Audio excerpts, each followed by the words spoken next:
the thing we're really focused on is kind of their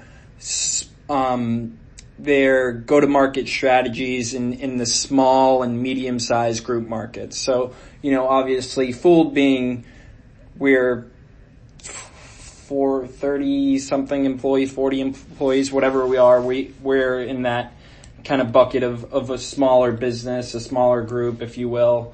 And obviously, I know we have MetLife coverage for dental,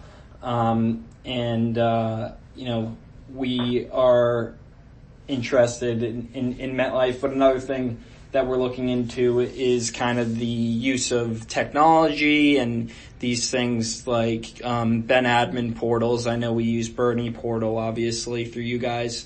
And so, given your role and position, we thought you might be someone, worth talking to for the research that we're conducting, if we will.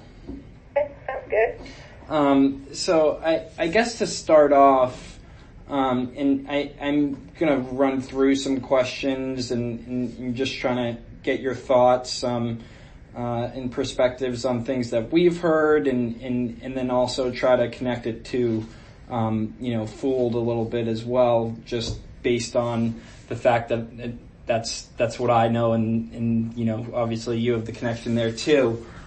So, I guess to start off, I was wondering if you could kind of talk about your connection and your role, and how your company is kind of connected to Guardian and or MetLife for dental.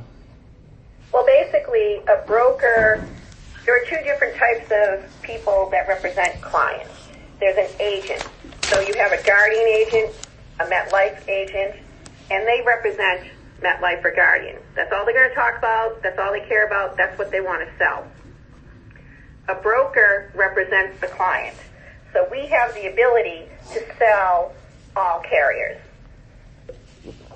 So when we go to market, and in this case here, if it's to dental, we might have gone to, it depends on the size of the group, 8 or 10 different carriers to get quotes. And when you get quotes, it just doesn't come back as to what are the rates. You have to really dig into, things that are overlooked by some brokers is they just look at the rate. And they'll say, oh, the plan design matches that. Out of network is 100, 160. In-network is 100, 160. Out of network is 180, 50. I'm going to sneeze. Hold on. And the maximum, say, is 1,500. So they look at rates and they go, oh, this carrier, wins because they have the best rates. But you have to dig a little bit deeper and see in the contracts, like, do they have a missing tooth clause? Where do they cover periodontal surgery?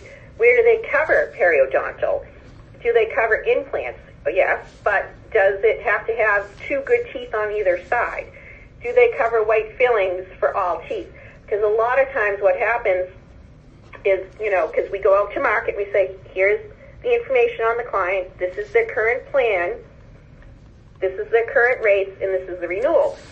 And in some instances, it's overlooked, or you get an over-anxious person that really wants to get this, so they may carve out a few of those things, kind of hoping the broker is going to miss that, oh, there is no annual open enrollment. So that might shave off some of the points on the rates.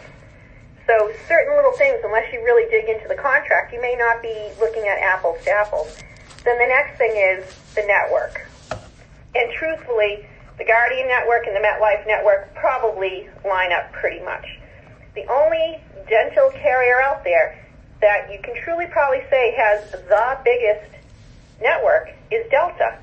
And the reason for that is a dentist started Delta Dental. That being said, dentists want to make as much money as they can. So if you have a Delta plan, you're going to see maybe anywhere from 10 to 15% discount on their services. Whereas when you get into Guardian or MetLife, you could see anywhere from 25 to 35% discounts. So a really well-established dentist in certain